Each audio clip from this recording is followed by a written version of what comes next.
Llévame a donde vas. El escultismo es el movimiento juvenil internacional más grande que existe a nivel mundial. Actualmente está presente en 165 países y territorios, con aproximadamente 40 millones de miembros en todo el mundo, agrupados en distintas organizaciones. El movimiento Scout fue fundado por el inglés Baden-Powell en 1907. Hay que resaltar que Paraguay fue el tercer país en Latinoamérica en tener el escultismo en 1913.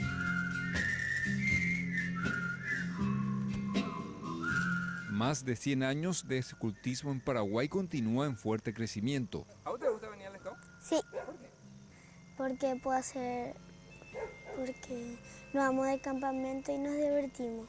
Porque aprendo nuevas cosas, conozco nuevas personas y nuevas culturas también conozco. Está dirigido principalmente a niños y jóvenes, pero cualquiera puede ser scout. Pueden participar todas las personas sin distinción de género, van desde los 5 años, que son los castores, que son las nuevas unidades, hasta 100 años yo creo. El fin principal es contribuir al desarrollo integral de los niños, niñas y jóvenes mediante actividades de grupo y la vida en contacto con la naturaleza. ¿Por qué te gusta el campamento? Porque además de conocer nuevos lugares también hay mucha integración, ya sea con nosotros mismos o con otros grupos.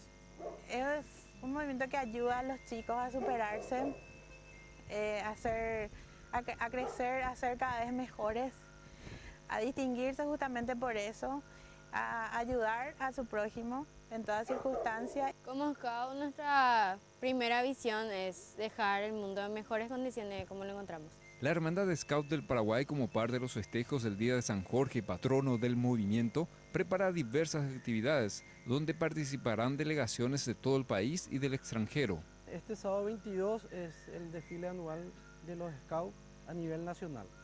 En particular, la Hermandad Scout del Paraguay tiene una actividad en 22 y 23, sería un campamento de desfile. Soy de una agrupación Scout General San Martín, se llama, que es la Argentina.